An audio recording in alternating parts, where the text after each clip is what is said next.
and the amendment round to allow Mr. Atta to give a brief overview of this bill. Thank you, Mr. Chairman. Greetings to everyone, and thank you for allowing me this brief time here to make remarks. So although I was not physically present at last Friday's hearing, I did take the time to review the recordings of the session, and so I was able to actually listen to all the questions that were asked, and I would say that those were probably the same questions that I would have asked also. I probably would have asked it from many more different angles than even Senator Terlahi would have normally asked a question, but I think you did, I was watching it and I guess I kind of envied you for where you are at right now. But what I would like to do this morning is just to briefly summarize last Friday's discussion, more from a layman's perspective and as a former policymaker. I want to start by just stating what the airport's mission is vis-a-vis Guam's economic development. And I would summarize it as a threefold objective. One is to have a facility that connects Guam to the rest of the world. We need a terminal facility where airplanes can land and discharge their passengers and vice versa. The airport's mission also is to provide a safe and efficient terminal where airlines can land and take off from. And third, to provide an efficient ground operation to minimize ground time and operating costs. So there are just several points that I would like to emphasize based on the discussion from last week. As I said, the questions that you asked certainly were very cogent, and there were questions that I think I would have asked also. Now, the first point that I would like to emphasize, and this is actually points to Senator Castro's point that he emphasized, and that is that the airport is a public entity and an asset, and that it should exist to benefit the people of Guam and nothing else. And so I would echo that point and will say that all that we do must and will be in the interest of the people of Guam. Secondly, this legislature has placed its confidence in the authority's board of directors by vetting and confirming the directors. I ask that you allow them to carry out this responsibility when the parameters that have been set by law and with the same level of confidence that you gave when you confirmed them. And thirdly, after having served our community from where you are now sitting, I continue to uphold that same sense of responsibility. The second point that I would like to emphasize is why are we going through this exercise of refunding and restructuring a portion of the existing 2013 Series C bonds? And to that, the following can be said. One is that by refunding and restructuring the Series C bonds, it will give us access to capital that will enable the airport to undertake capital improvement projects that will upgrade its infrastructure, primarily its runway, its taxiway, its aprons, and the accommodation of air cargo services. Secondly, by going through this exercise of refunding and restructuring, we will be reducing debt service cost by borrowing money that's available today at lower interest rates and that will result in a net savings of about $2 million in debt service costs over the next 4 years. This is just good business sense. If you can borrow money at a lower rate to pay off money that was previously borrowed at a higher interest rate, then of course it makes good business sense to go and do that and to refund the previous bonds. Thirdly, by restructuring the bonds, it will give us access to about $14 million in capital.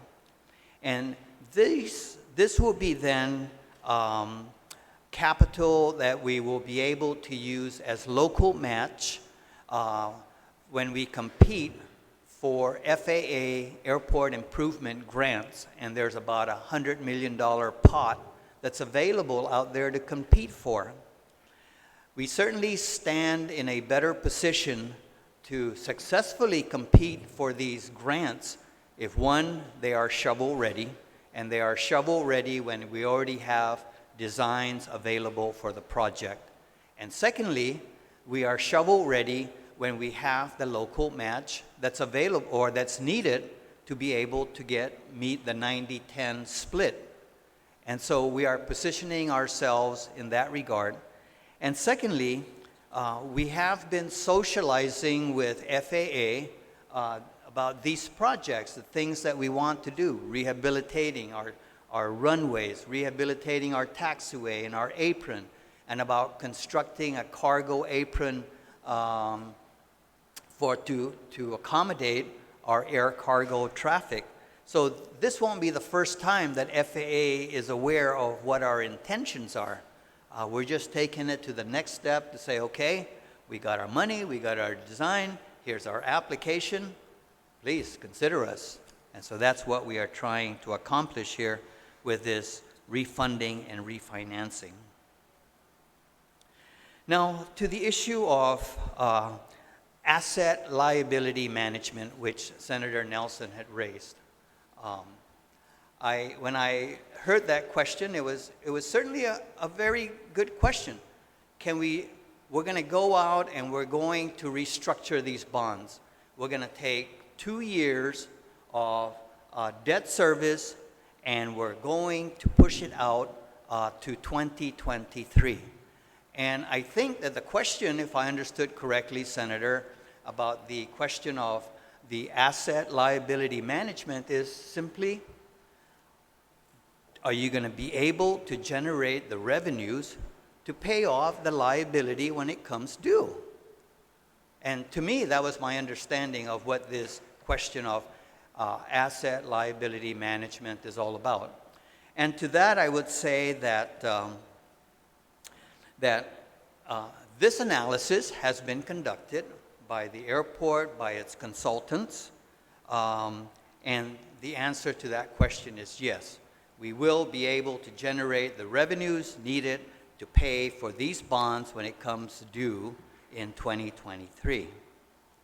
The question will once again be revisited by the rating agencies when we go out to the bond market, and they will ask the same questions. The rating agencies such as Standard & Poor's, such as Moody's, and it will be a repeat of what we have here. Can you generate the revenues to pay off what is due to the investors? And we will find out the answer to that question when they give us the ratings on our bonds. If our bonds are rated as junk bonds, then obviously that tells us that they have concerns. But I think we have reason to believe that the airport will get very favorable ratings on its bonds, and so that would very adequately answer the question of this, will we be able to pay the liabilities down the road? And so in closing, I want to make the final plea for your support and the confidence in GIAA's endeavor to refund and restructure the 2013 Series C bond. And I ask that you allow the airport to make timely business decisions to refund from time to time as market conditions dictate. Secondly, I would ask that you allow the airport to use the capital that is made available from this refunding and restructuring for airport improvements or expansions, as is stated in Section 1216 of 12 GCA, see Section 2 of the bill, and not constrain it to a list of projects that will require legislation when conditions change.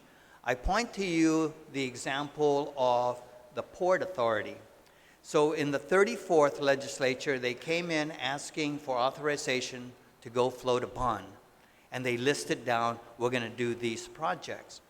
A year later, they came back and decided that, well, maybe it was more important that we go fix our wharves than it is to go and fix or build a new administration building, as was listed in that project list. So they had to come back into the legislature again. It takes up your time, it delays the whole process, and so I ask that you basically give us the latitude to use the funds to improve and expand the airport. Thank you, and I trust that this body will make the correct and prudent decisions. Thank you, Mr. Atta. All right, so again, we left off with one more round of questions, and just to kind of go over the ground rules, we're going to allow this final round to be for both questions and any amendments you may have. So if you have amendments, please send those amendments so they can be distributed and disseminated to the rest of the members of the body. And we will take a moment's recess before we begin the final round. Again, everyone is allotted 5 minutes to speak. That 5 minutes is to ask your questions, make comments, and submit amendments. So we'll take a moment's recess.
right, the committee has reconvened.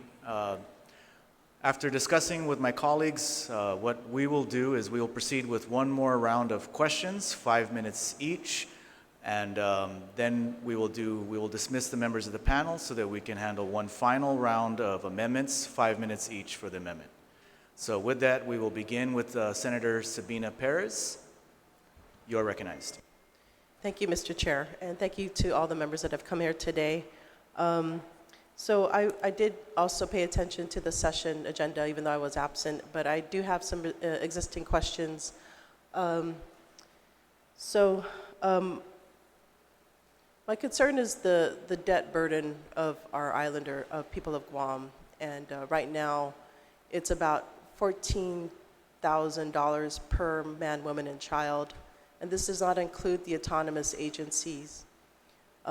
My thinking is that if we do realize savings from the refunding of these bonds, what kind of efforts will be made to pay down the debt, to lower this burden on people? And also, what assurances do we have to, if the money goes into capital improvement projects or other federal projects, what assurances do we have that it's going to bring in revenue to help pay down the debt? Is there something that we can add to this bill to assure that? And this question can go to anyone on the panel. Well, thank you, Senator. So first of all, I think we need to understand that the revenue that is used to pay for these bonds does not come from the general fund. It does not come from the taxpayers. It comes from the revenue, from the fees and charges that are assessed to the airlines for the landing fees, for the rent that they pay for the use of the facilities. And it is also from revenues that are generated in what we call the non-aeronautical activities, such as the annual rent paid by the retail operations in the concourse. So none of these revenues were paid are coming from our tax dollars. So then normally if there's any savings, the airport has to use the revenues that it receives for airport-related uses. Even the FAA is very strict because they give grants to the airport. They are very strict about the use of airport revenues for non-airport activities. So to your question then of if we achieve any savings, will any of this accrue back to the taxpayers? The answer to that would be no. It would more likely be rolled back in to the airport. Yes, I understand that very well. I'm just thinking a debt is a debt. And eventually, should the revenues not be enough, who has to pay for the borrowing?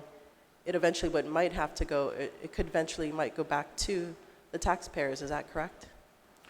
No, Senator, the airport is fully responsible for the payment of these bonds, and then it also has to maintain a debt service ratio of at least 1.25 to assure that if things go south and they're not holding up, we at least have pretty much a full year to recover and decide how we're going to be able to meet our obligations. And that goes back to the question that was asked earlier by one of your colleagues about the asset liability management, looking down the road to make sure that we are able to generate revenues to meet our debt requirements. Thank you. Just a follow-up question. It's my understanding that when there's additional capital improvement projects, they're basically long-term costs to maintain them. And so has that been factored into the borrowing? John, you want to take that? It will be. When we go out to meet with the rating agencies, they require a 10-year projection to see how we're going to be making payments on the debt service, but more importantly, also the operations of the airport. Does that, and so every year we go through a budget process, and it includes the airlines. And so the, the airlines also have to see what rates and charges will be receiving from them when they charge the ticket. So that's the revenue source that is being used to pay for the debt service. So does that factor in operation cost and capital improvement cost or long-term maintenance cost? Yeah, every year it's really just for operations and debt service. Capital, we don't have a line item for capital projects, although if we're able to go through this process of the refunding, we would be able to get about $7 million for in 2020 for capital projects. Now, every year after the audit is complete, and let's say we have a surplus, those funds, based on the agreement that we have with the airlines, those funds are split. 50% would go to capital, our capital fund, and then the other 50% will go back for the rates and charges. So it's kind of a carry forward that allows that, you know, that if we do well in a year, then it would drive down some of the rates and charges, which is like the departure fee, arrival fee, landing fee, and other fees. So to sum it up, you're saying the capital projects are factored into the borrowing, or no, it isn't? It's through the cash flow savings. This one here, it's through the cash flow savings. So what you're doing is you're really restructuring your debt service payment. Excuse me. So for example, we pay approximately $24 million a year. If we are able to refund and restructure, and let's say it's $7 million at the time we go out to market, and it's $7 million, then it drops our debt service to $17 million. And that $7 million, the airlines are still going to pay for that $7 million, and that would go to the projects that we need it for. Okay. And so although our debt service is lower for the first 2 years, we've agreed to go ahead and push back. Now in 2023, our debt service is supposed to drop from 24 to 10 million, but that would stay up in 24. It would stay up to 24 million.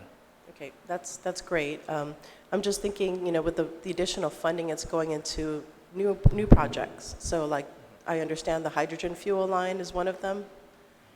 Is that correct? Yes, ma'am.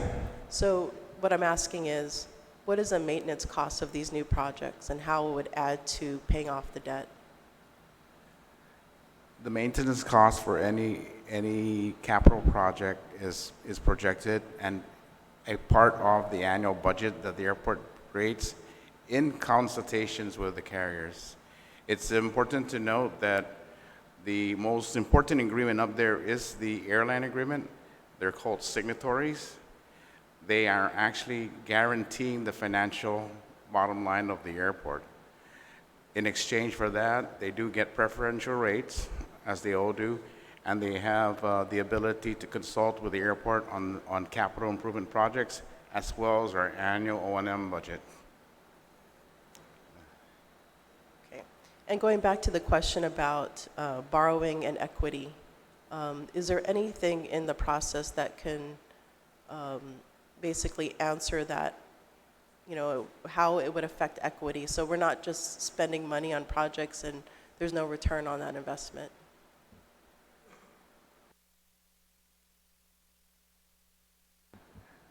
The project's return on investment is essentially a safe, secure, and efficient infrastructure. And most of the projects that we're talking about here are airfield, meaning the runways, the aprons, and the taxiways, which are an integral part of the airline operation. I hope I answered your question. Can that be quantified? I'll say again, sorry. Can that be quantified? Qualified? Quantified. Oh, quantified. It all depends on the project. For example, the runway rehab, that may reduce maintenance expenses because we don't go out more frequently to patch and repair potholes or cracks or spalls within the pavement. And then it also extends its useful life. So that's what I'm asking. Can we include that language in the bill so that we can quantify this? I have no issue with including that in the bill. My other concern is approval. To me, I mean, Senator Addo, you did mention that it was done before with the port, but my idea of, I have some hesitation regarding blanket authority when it comes to refunding bonds without legislative approval. And I understand the concept that we're saving money and it can be used to leverage projects and savings. But I understand that bond counsel came up with language that would limit this particular approval to just this series, and my colleagues are going to address this later, and I do support that.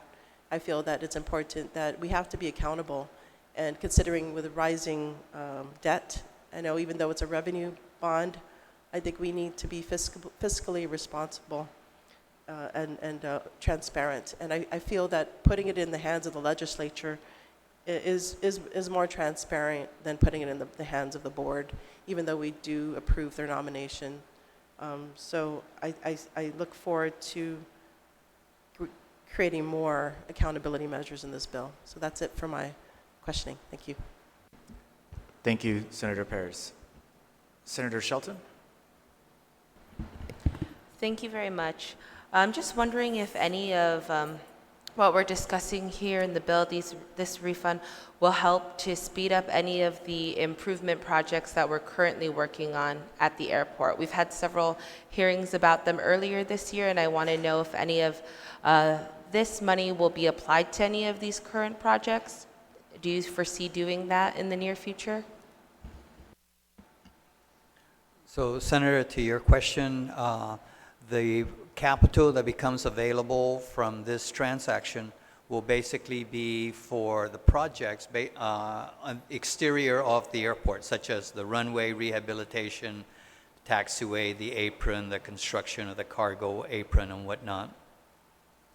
The projects that are currently underway, in particular the third floor project, the International Arrivals Corridor, that basically has its own funding, and the two are really kind of mutually exclusive.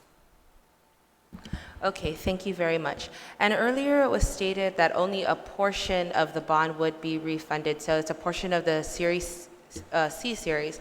Can you just state again why it's only a portion and what exactly that amount is? Sure. Thanks for the question, Senator.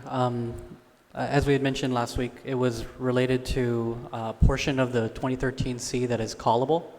So a portion of the bonds that were sold in 2013 in that specific series was callable in 5 years. And so that is why that portion is the only portion that we're looking at in terms of refunding. Thank you very much. Thank you, Mr. Chair. That's my only question. Thank you, Senator Shelton. Vice Speaker? Thank you, Mr. Chair. I'd like to thank the General Manager for coming in today. Nice to see you. Unfortunately, on the other side. I just want to ask, earlier you stated that the intent was to rehabilitate the runways and to improve the airport to accept international flights. So I'm thinking, is the airport actively engaging other carriers so that we can have a larger selection when we would like to fly off island? Thank you, Senator. So the way we are approaching that now is that the airport has become is a member of GVB's Air Service Development Committee.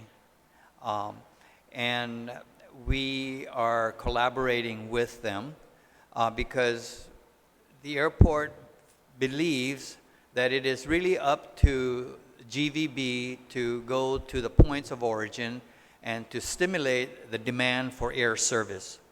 When they have done that successfully, then the airport can come in and begin a dialogue with servicing airlines at that point of destination and provide them the necessary incentives, such as maybe for the first year, provide them discounts on the landing fees and other fees that normally count. But for the airport to go out on its own and just try and persuade different airlines to come and fly to Guam is really kind of backwards, because the demand for air service has to be there first, and it's GVB that develops that demand.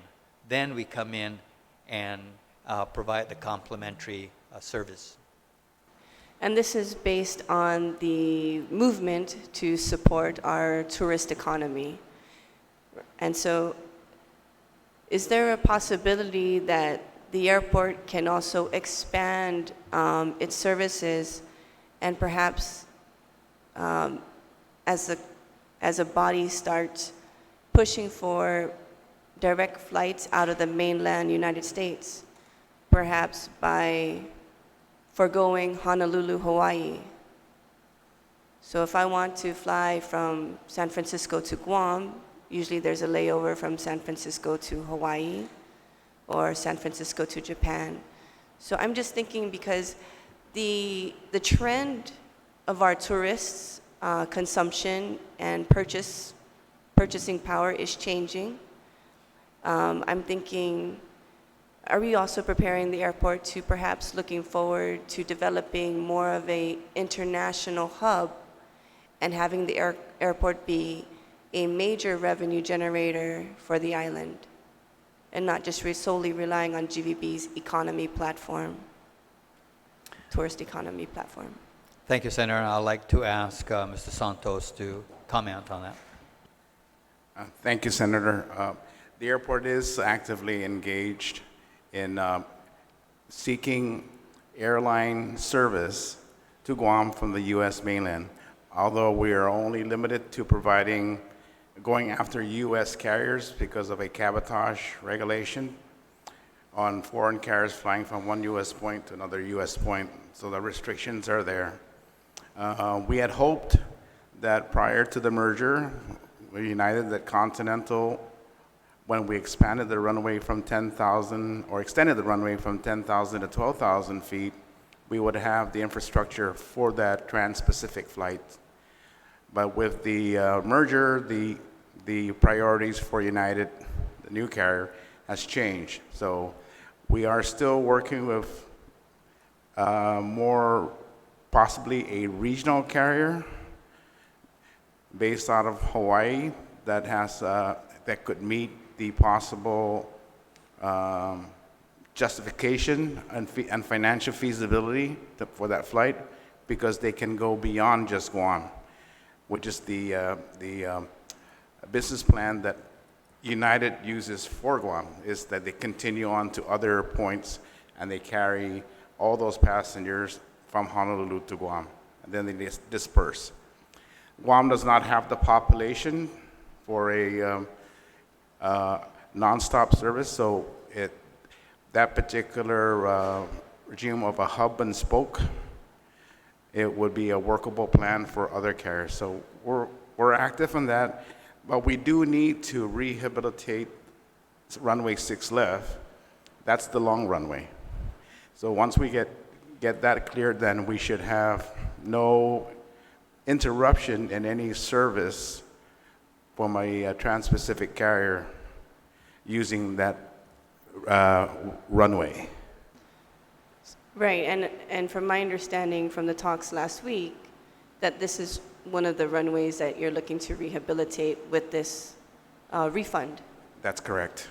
And so that's why I bring up the question, right? Are we going to put the money from the bond, from the CIP, into this rehabilitation that is required for other carriers to come in to Guam? Or are we just doing it just to do it, and there's really no negotiation on the table where we don't really have other carriers coming into Guam, but we're hoping that we would in the future? And I wonder if that's part of the board's forward movement to make that development happen. I want to see how they're working it. And you mentioned the cabotage laws that restrict us from doing a lot of things, the Jones Act, and so I just want to know if there's forward movement towards that. Are we looking towards that? I mean, that's a good thing if we are, but if we're not, are we just rehabilitating a runway that's just there for discussions that happened between United and Continental 10 years ago? No, no, you're correct, Senator or Vice Speaker. But we need to get the infrastructure set first, Okay, because airlines sometimes takes 2-3 years of planning for a new route. So if we have the infrastructure in place, then there's no reason for them to say, well, when you're done with your projects, then come talk to us. I see. Okay. And we do know that eventually North America service to Guam is going to be one of the topics that the Air Service Development Committee that GVB has formed would undertake. Okay. Thank you. Thank you. Thank you, Mr. Chair. Thank you, Vice Speaker. Senator Muñoz? Senator Taidagui? Thank you, Mr. Chair, and good morning, panel. Director, good to see you as well, and Frank, welcome to the legislature again. I just have one question. The projects that you're talking about on other airlines, what about projects that you have contracts or lease agreements that may be coming up in the future to help pay for these, for this bond, or to pay it down? Have you got any projects at all that are out there that you're hoping to lease property, lease space, or anything like that down the pipeline right now?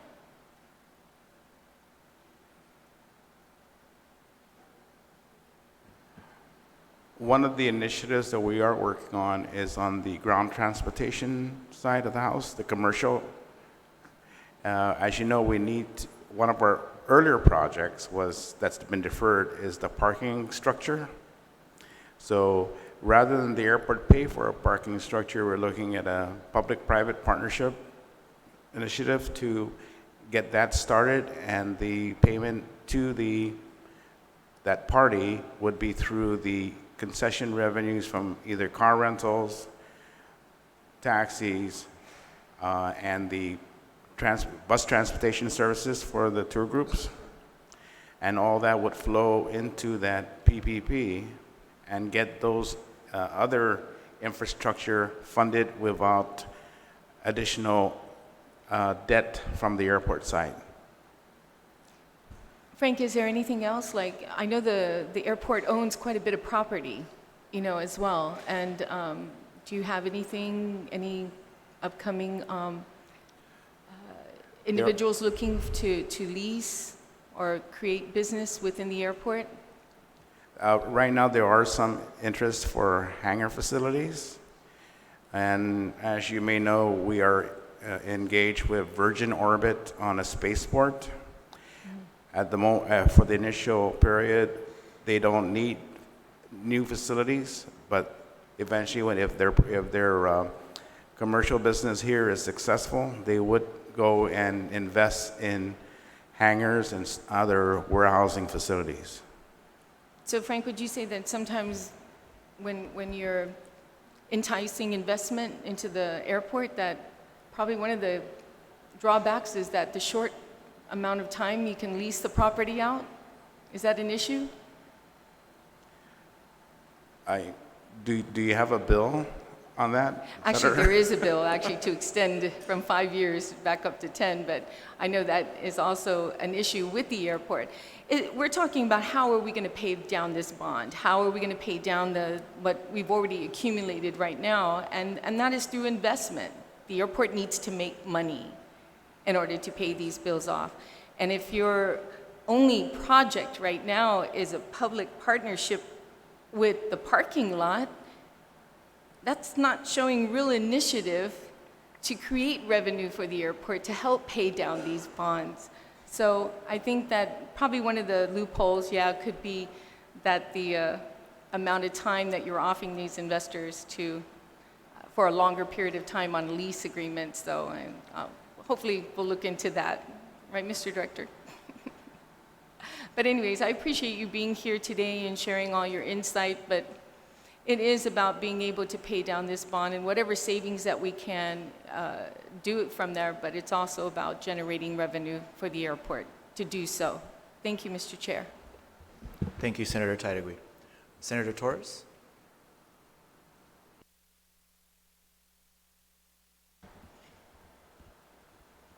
No real questions, but I just appreciate that the general manager and the consultant, Mr. Santos, emphasize what we're really talking about in terms of the obligations of the airport.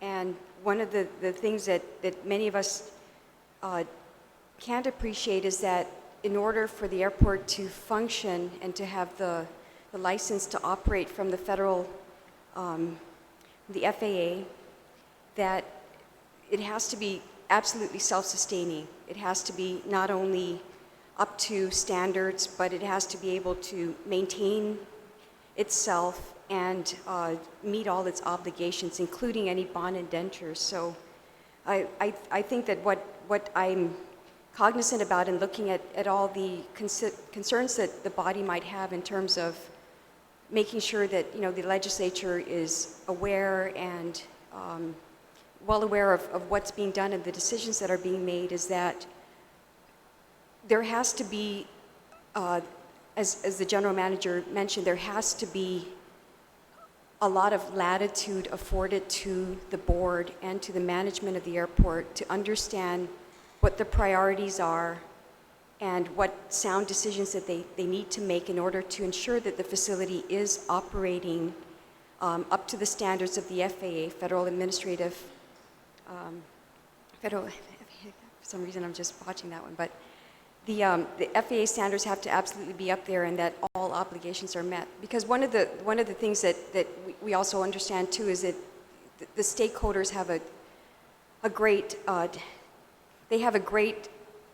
amount of discretion as well to determine what is good business practice, what is affordable, what is fair in terms of their contribution to the airport, and ultimately what the passenger facility charges are, and that's the fairness to the consumers.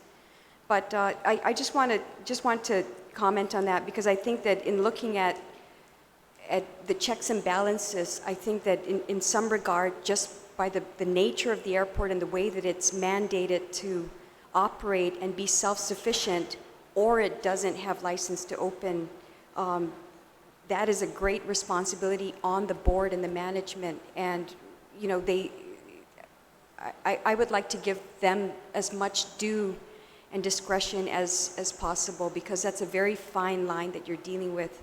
And sometimes people outside of the airport operations can't appreciate the very nature of the work at hand, and it is a specialized type of operation, as I'm sure that the general manager appreciates. Going from this body to that is the legislature, we understand what our parameters are, but when you're actually in the seat of management at the airport, it's a whole different arena.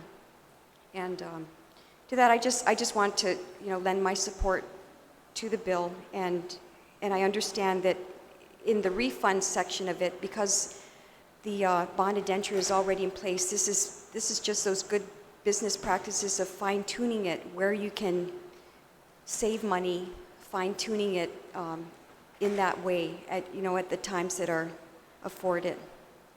So no further comment, Mr. Chair. Thank you, Senator Torres.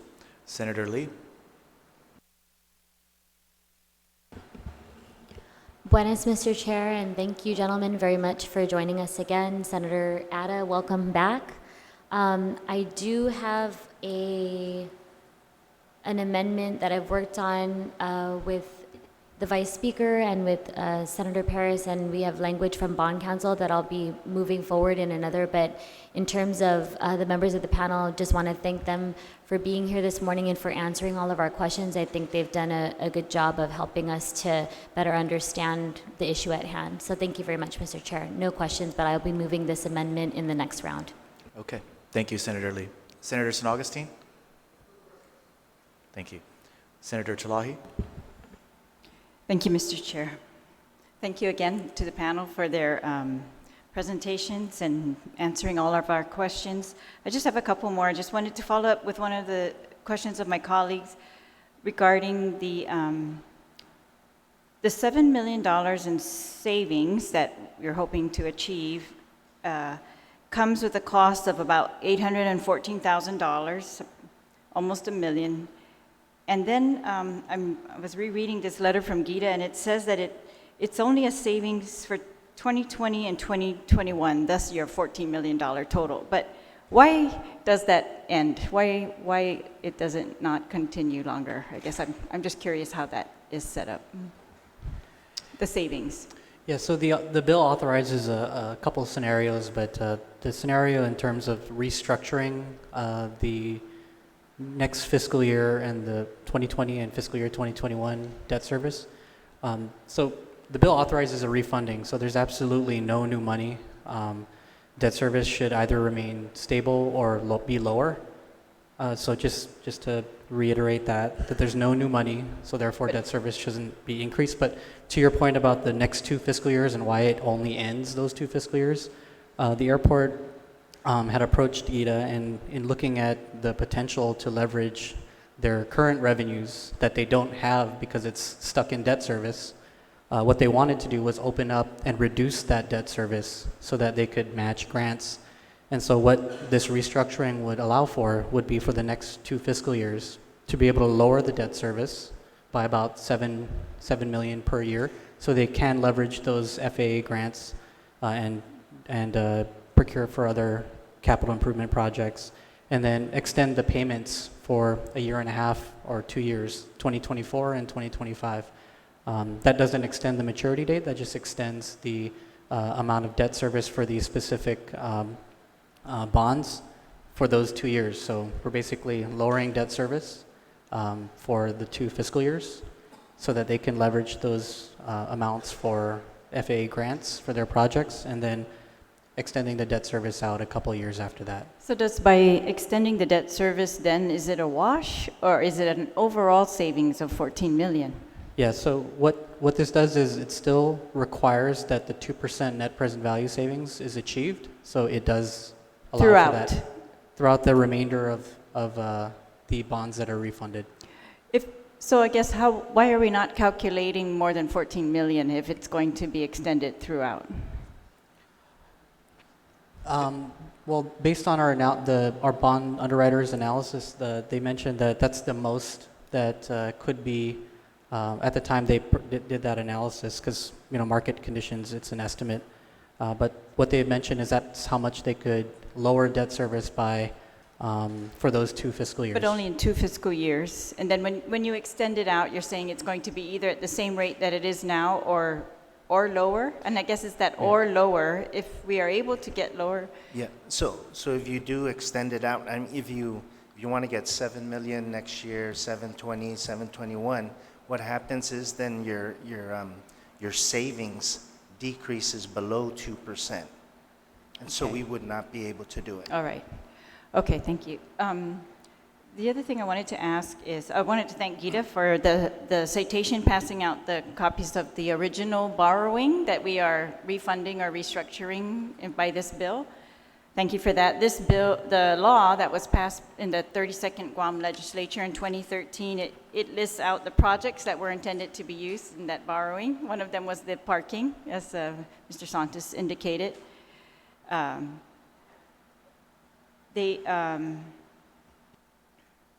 I also want to thank you for working with Bond Council to get us the language that I guess a lot of us were concerned about regarding just limiting this bill to the restructuring or refunding for this particular borrowing at this point. And And I know, the original bill wants us to allow that at any time, but I think that I don't know, I still believe it's prudent for the legislature to stay involved. At least it helps us to stay informed, and it helps the public also to be able to follow along in the process.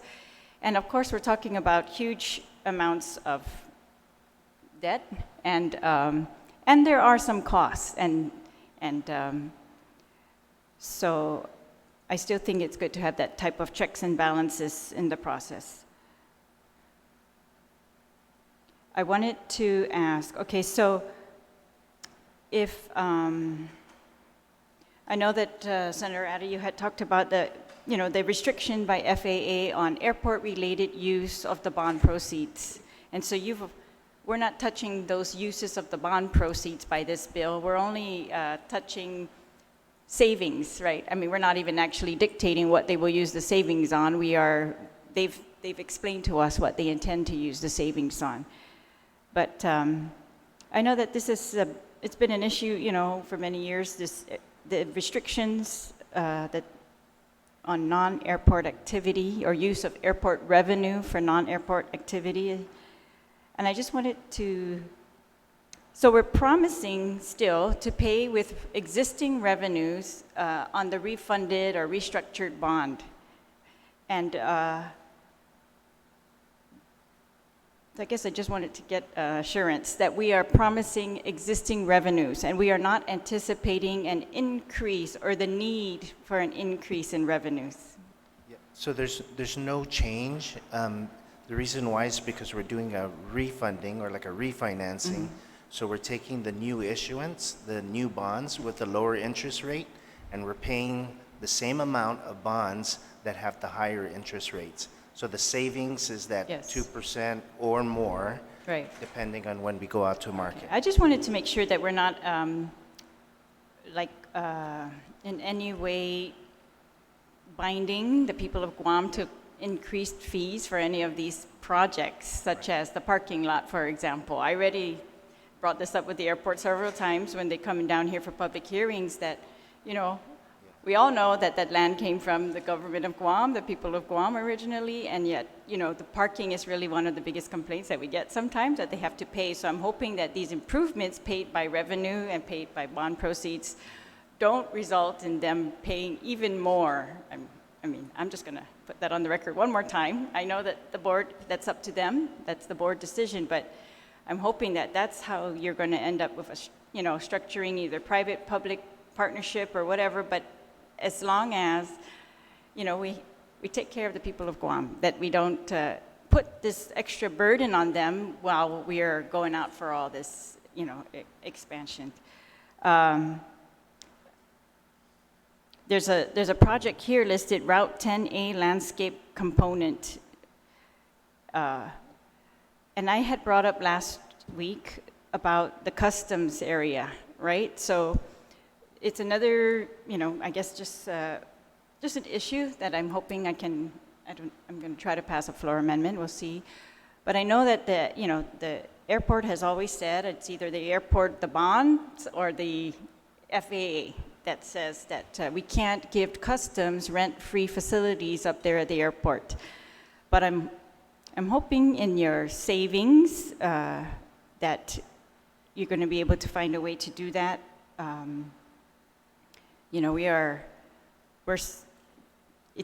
just, got news last week that it's worse than we even thought it was. That, first of all, we all know that the drug problem is a crisis here on Guam. It's resulting in a huge burden on our youth and our Manamco, who are really impacted by this. And they've always told us, you've got to get to the borders. You've got to stop the drugs at the borders. And then Customs, over the years has told us our K-9 units are one of the most effective tools that we have. And yet, I was told last week, they're only down to 1. So that's secondhand information. I can't confirm that, but I'm just saying, if that is the case, while we are funding Customs, and we're funding Customs, they're able to pay for personnel, and yet then the revenue also, or the funding for Customs goes to airport rental.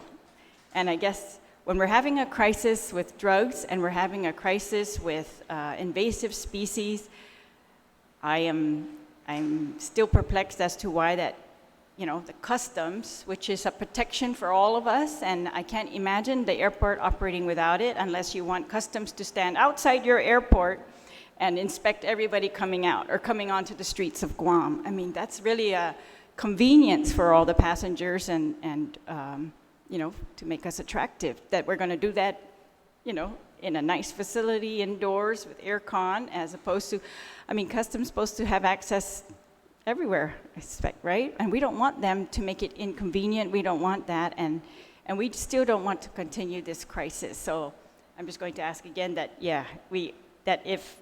if savings are going to be accomplished through this bill, that as part of the projects that was described to us last week, that you also include looking at rent-free facilities for customs so that they can then spend their money instead on the K-9 units or the X-ray equipment that they seem to also be lacking for cargo. Thank you. Thank you, Senator Talahi. Senator Kelly Marsh-Taitano.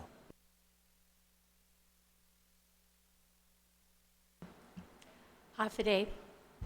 It seems to me that the intent of the bill is fourfold. One, to add in the language or a portion of. Two, so that savings can be achieved, which will be leveraged. But three is to write the legislature out of the process, and four, having the ability to spend the savings without legislative approval. So some of this has been addressed, but I want to make it very clear by asking why specifically has this bill been written in such a way as to write the legislature out of the process by just getting a pre-blanket approval?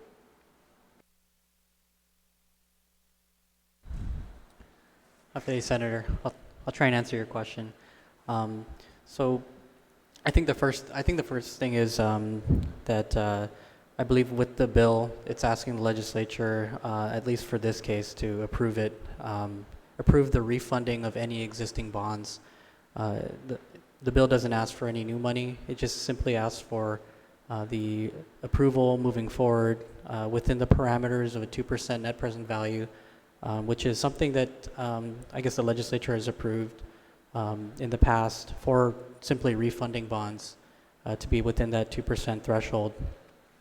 I believe per Senator Talahi's request, we had worked with our bond counsel to be able to write that amendment properly to ensure that the intent of, if that amendment is adopted by the body, to just allow for this one instance and for any future refundings to have to come to the legislature.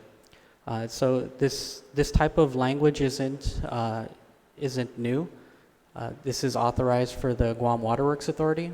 The Guam Waterworks Authority, GWA, is authorized to be able to refund a portion of their bonds from time to time if there is a savings threshold. So it's not. This is not an unprecedented request made by the airport or GITA as well. And so there are some savings as it relates to providing this, we can call, quote, blanket authorization simply for refunding, not for new money. And there are some cost savings as it does. There are certain costs going through a legislative process, but obviously if it's the will of the body to limit that, I think that we've all discussed that. We've worked with bond counsel to make sure that that language is palatable to them and limits it just to one. And I hope that does answer your question. Sejuswasi, that provides some of the answer, and if that amendment goes through, then it would limit it to one, but potentially we're looking at a bill that limits it further. So if I could hear from the airport authority, if they have anything further to add? Well, first of all, Senator, to the point about the bill perceiving that the bill was written to get the legislature out of the process. Certainly is not the case. And I would like to just remind you that the legislature still retains a very powerful tool, and that is the power of the oversight committee. At least I found in my 18 years here that I did not have to go look for that information. If something was going awry, that information will come to you, and the legislature has the power to call for an oversight hearing and just open it up inside and out every which way you want. So the legislature certainly is not out of the process. It is not out of the game. We are just trying to make things more efficient so that your time can be used more efficiently to work on other public policy and to allow the airport to be able to go out and make those timely business decisions when the market conditions dictate. That's all. Certainly not to get you out of the process, that's for sure. I agree that there are roles for oversight, but catching something later is not as favorable as catching something prior. And so I've written an amendment that asks for a notification ahead of time just so that we're all aware. But could you expand on the timeliness? So has it been untimely to go through the process as it is? That there's the resolution, there's legislative approval, and governor's approval? Yes, Senator. So this particular bill was actually been in the cooking process for, I believe, since last August. But it never made it down to here. We had elections that came up, so that kind of got pushed to the side. Then, of course, you know, the requirements for hearings, and so it just can be very time consuming. And because of that, again, if we were to come back next year, let's say, to refund, again, it's an election year. And then 2 years from that, it's a gubernatorial election year. So it's those sort of things that can, you know, really just slow things down. But I would like for you to consider the fact that the parameters of, you know, in order to go out and refund, you better be able to achieve a 2% savings. How you get there probably should be left to the latitude of the agency. Just get us that 2% savings or more. So just, Masi, for your answer. I think it's really an important answer to hear, because giving up authority, giving up a certain amount of oversight or being part of the process is something we should consider very seriously. So hearing about the timeliness and how that might be an impediment is really important in considering justifying this overall. So I have written to ask for the Board Council on the Government of Guam's responsibility. We looked at it in 1223 last week.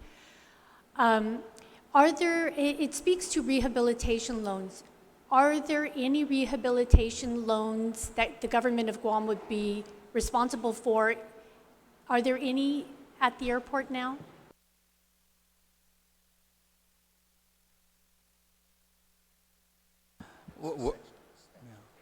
We're not aware that there's any general funds that may have been involved in other projects. Senator, if I could add, I know you're referencing the Section 1200 series on the airport. I'll just point you to Section 1214, which would be applicable to this bond and any future refundings, which is just basically all bonds issued under this article shall be payable solely from and secured solely by the revenue or other security pledged to the payment thereof, and shall not constitute a general obligation of the government or a charge upon the general fund of Guam. So I just would like to point you to that section that might address the concerns about who's on the hook. And I believe that as it relates to this refunding and the existing bonds, that section hopefully can clarify or provide some clarity on that issue. Yes, so Section 1214 and 1215 do outline that, but I just asked for clarification from the Bond Council that that doesn't come into play in any sort of way, just to make sure that that's very clear. So With that,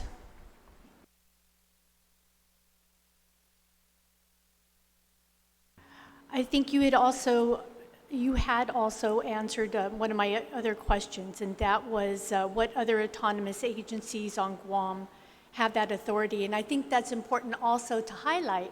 We're not asking for something that's particular only to the airport, that it does exist for other entities. And so again, I think that provides some justification and some assurance that we're not inventing something new here. It's not a responsibility or an authority that nobody else has, that it has worked in the past for others, and that builds up a case for the fact that it could be working for the airport as well. So, Sejus Maasi for answering that earlier. Those are my 3 questions. As I mentioned, I have an amendment, and then I've written for the bond council to just weigh in on the government of Guam's responsibility. Rehabilitation loans seem to be very different and a very particular thing, and they don't seem to be anyway. And then I asked just for some assurance that the bill is written tightly enough to not allow for any unintended consequences as we've been discussing here. We just want that further assurance. So just want to see everybody for your willingness to provide these answers to the best of your ability. It's very important to hear. Thank you, Senator. Senator Castro. Thank you, Mr. Chairman. First of all, welcome back, Senator Tom Castro-Adat. Welcome back. It's refreshing to see you on the other side of the room. My colleagues brought up a few points, Mr. Chairman, that I raised the last opportunity I had to address the panel. However, I think it's important for me to reiterate some of those points. It appears to me that there are several senators here who have the same, not concerns, but encouragements for the panel. I can't speak for them, but I'll speak for myself. My vote, in part, is predicated upon this measure going through that would also benefit the Gov Guam family, and I think reference has been made 2 or 3 times to the Customs and Quarantine Agency. I just want to state for the record, and maybe Gita or anybody on the panel can challenge my statement for the sake of accuracy, but again, for the record, it is my understanding here that the measure as written really authorizes a refinancing of anywhere between 21 million and 240 some million for the Series 2013 A, B, and C. Yeah, so currently our bond underwriters had done an analysis that says that that portion would be the only one that would yield that 2% net present value. So I know that on our statement during the public hearing that refunding all of the bonds would not yield that savings, therefore we wouldn't be able to go out for all of the bonds. Understood. I understand. But Mr. Chairman, this is how I'm going to roll out the rest of my recommendations. I was initially prepared to introduce about 7 amendments, but what I'm going to do is I'm going to address the chairman because now there's a mitigating factor, at least for me, as a former lawmaker, is right there on your right. Essentially, if I was to write out these recommendations, Mr. Chairman, as an amendment, I would include the legislature for any future ratifications for future recalls or refinancing or refunding, whatever the technical term is. I'd probably even recommend, Mr. Chairman, for your consideration that you remove 1 or more of the series, either Series A or B, because we're calling what's callable and what we're going to use is the 199 par, so about $21 to $23 million of that. These are just recommendations.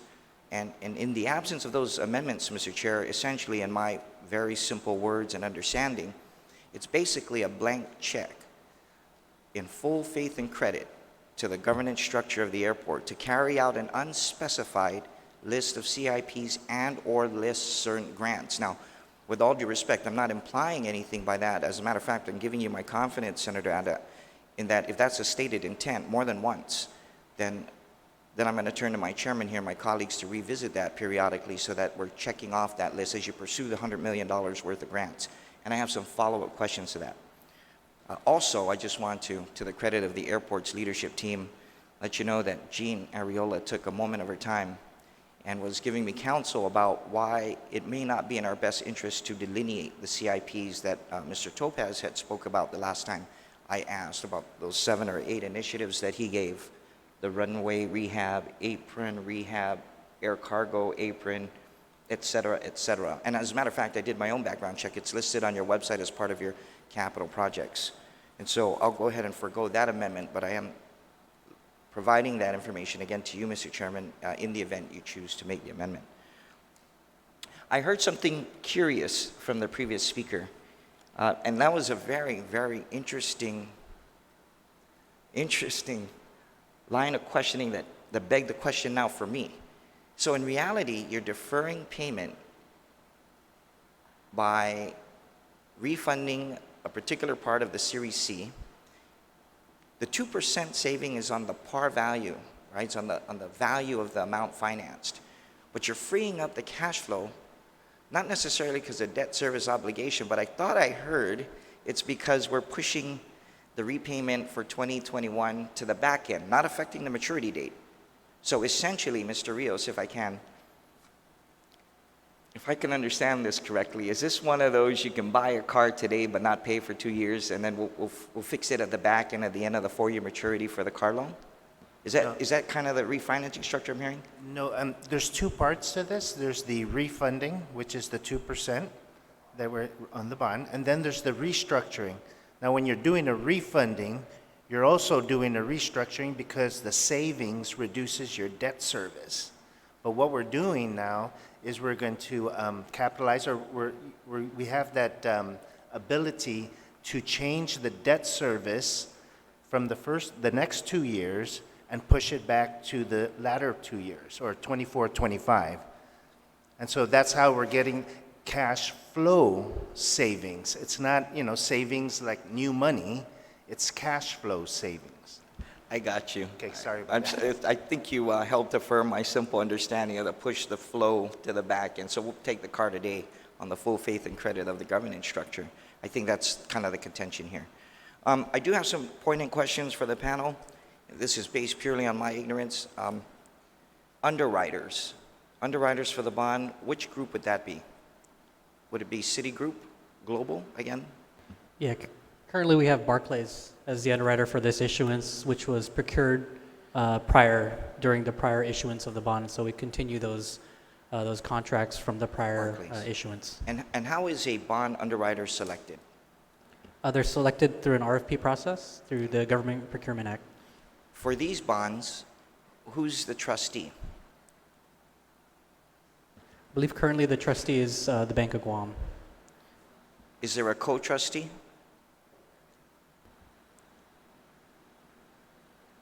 Let me get back to you on. Okay. And my question would be the same as the underwriter question. Who decides who the trustee and or co-trustees are?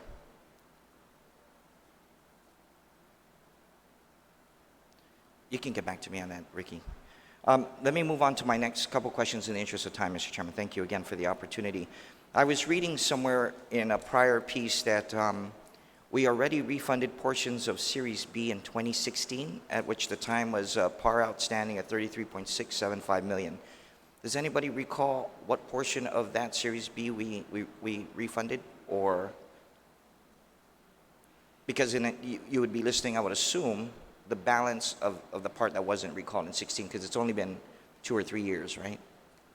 So I'm referencing for the record 2013 Series B that may have been recalled or refinanced, whatever the official term is, in 2016.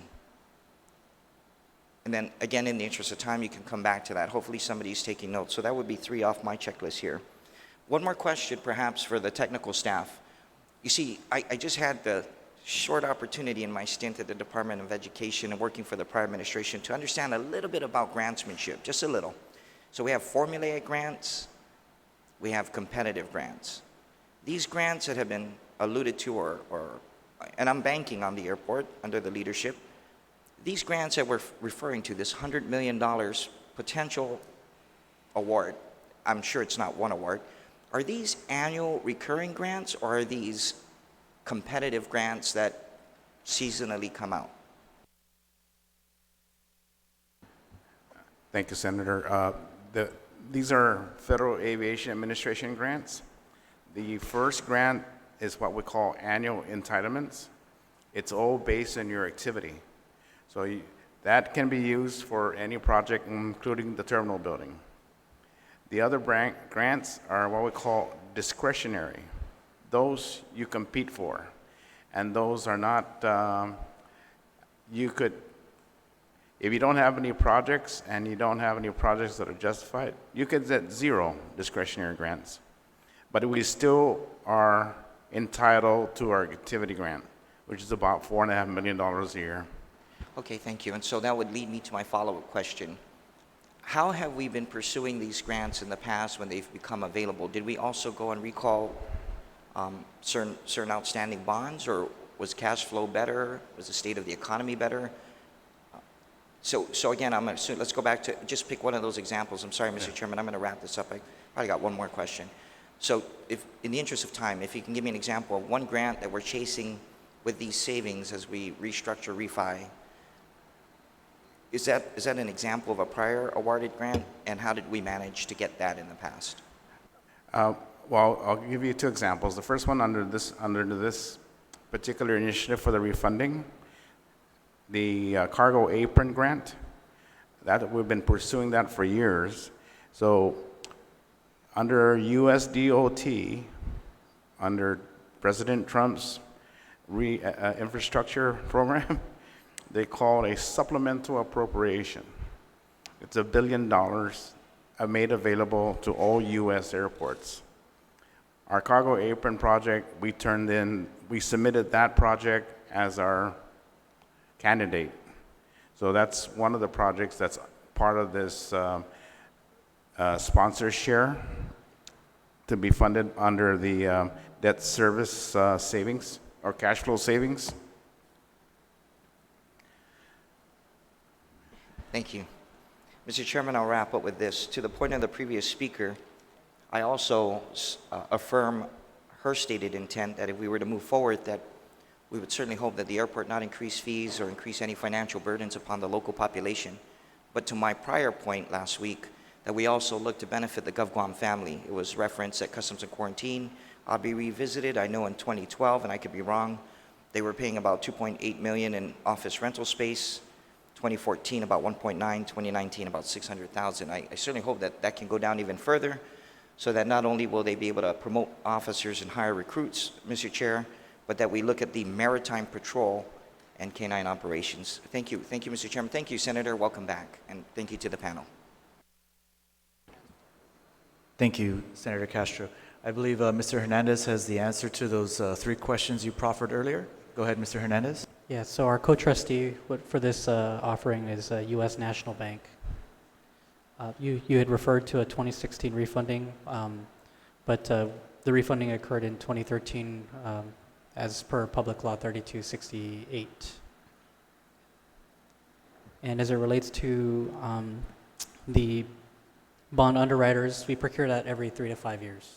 So the current underwriters that we're utilizing has been procured through RFP, trustees as well. Okay. Thank you, Mr. Hernandez. Thank you, Senator Castro. Senator Moylan. Thank you, Mr. Chairman.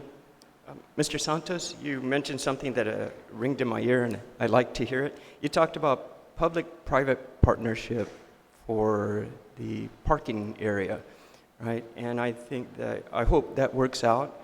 Especially since maybe we don't have to look at refinancing bonds for our parking lot in the future with some public-private partnership. With that in consideration, if you can just entertain me a little bit, to me, I think for our tourists that come on in, we had the most confusing intersection after you come up from Tamuning, going up Home Depot Road and kind of branches off to T-Gen, or if you want to go towards the middle, you can go up to the airport, you go to the left, you can go to Barragata. But there's no lines there. There's this sidewalk that I've only ran over once, but it just seems really difficult. And I'm hoping that, with that parking area you're considering, I don't know how far down the line that is, that's also being considered as part of the public-private partnerships to improve that intersection. And there seems to be no more markers on the road either, so our tourists that are learning to drive on the right side of the road instead of the left somehow are managing, but it just seems really dangerous. And then I also like to ask if one of the future projects with public-private partnership can include a cell phone waiting area that we enjoy when we go off island and travel and stuff, when our friends and family are waiting for us, so we don't have to pay this $20 parking fee in that certain location. But if we have a cell phone waiting area, then we don't have to buzz around like a bee, at a hive. But if there's extra property available and we do some sort of public-private partnership that doesn't cost us to refinance a bond, I think we will be happy with a cell phone waiting area. I found one of my areas, but I don't want to give that away because I know it's illegal parking, so I don't have to circle around all the time. But for your consideration, sir, I appreciate it. Thank you. Thank you, Mr. Chair. Thank you, Senator Moylan. Senator Perez? So earlier it was said that GWA has the authority to call in their bonds ahead of time for savings, but they do have oversight of the PUC. So what would serve that what would substitute PUC in this case to oversee that the bond refunds are done with fiscal responsibility in mind?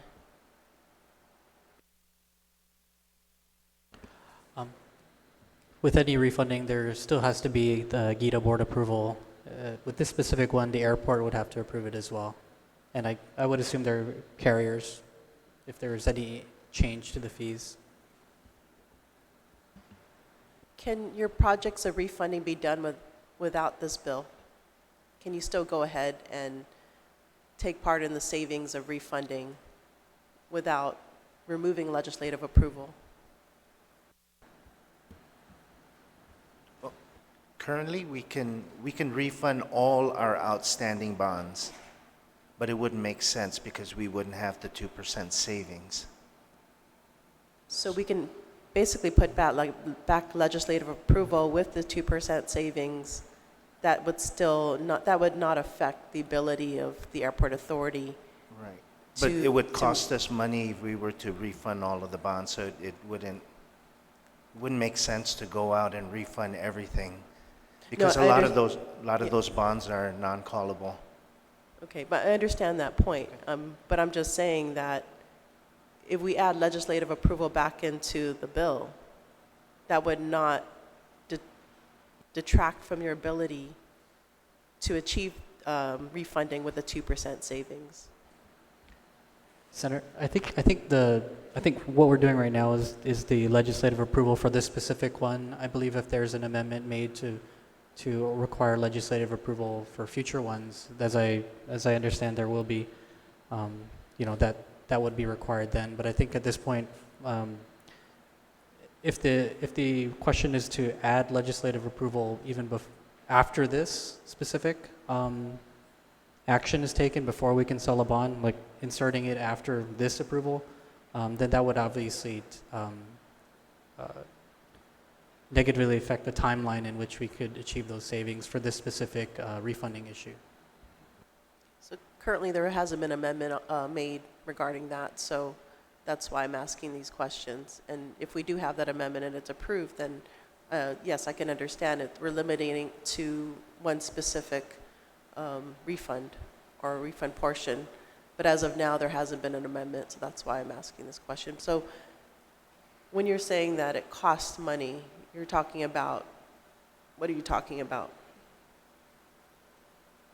If we have legislative approval, what are you talking about as far as costing money?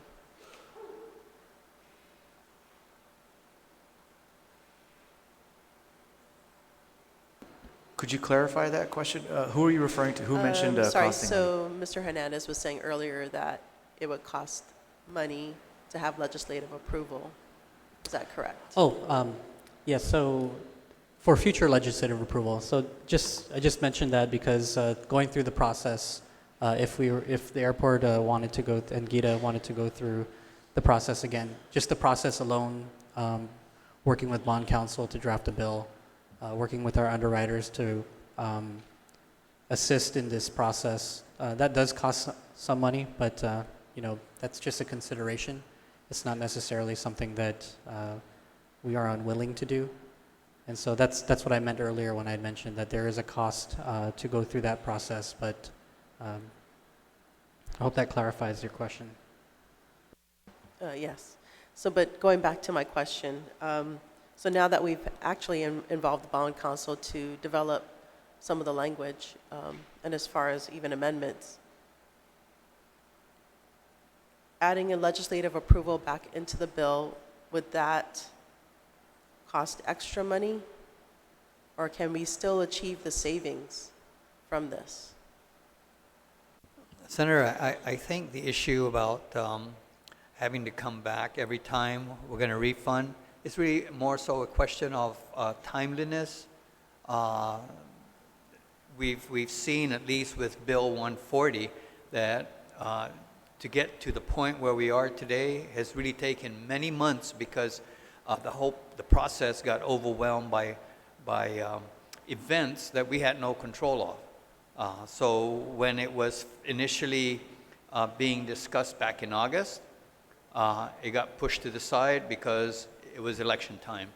And then, of course, it just took a while for the 35th legislature, for example, to find, to get stood up. And then it has taken us this long to get here because of events that overwhelm the process. In contrast, if we were able to just go out there, refund it, to just as long as we are able to achieve the 2%, we probably could have done that back in November or December. So it's not so much that we see the need for legislative approval or legislative intervention as a bad thing, more so than we want to move when the market dictates that it's a good time to move to be able to take advantage of lower interest rates. That's all, and we're trying to make the best use of each other's times, provided that we operate within established parameters.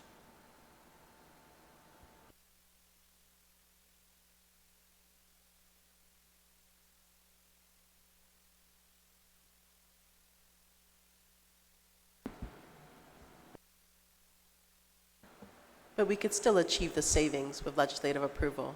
Is that correct?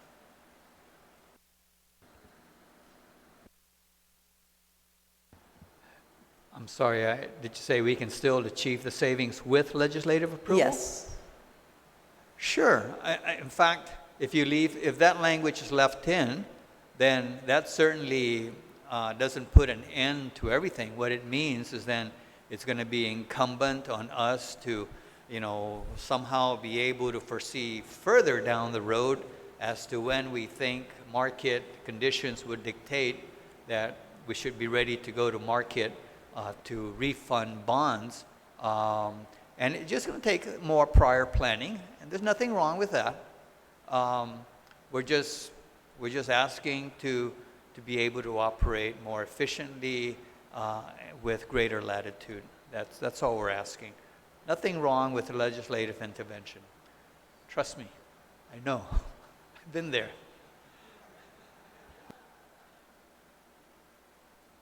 Okay, so that amendment to add legislative approval would not detract from your ability to find savings?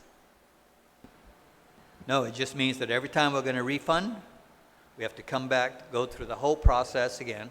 So maybe something that could have been done within a period of 30 days may require, 120 days. That's all we're talking about. By then, the good time, the lower interest rates may have come and gone. That's all. But we're going to try and do the best that we can with or without the legislative intervention that's going to be required. Okay, so thank you. We're not writing you out of the process. Thank you. Thank you, Senator Perez. Thank you, Mr. Atta. That completes the last round of questions. We will have one more round for the amendments, but we will go ahead and break, come back at 2 p.m. to complete the final round for amendments. Please have all your amendments ready at that time. Everyone, again, will be allotted 5 minutes to speak on their amendment. We are now at recess.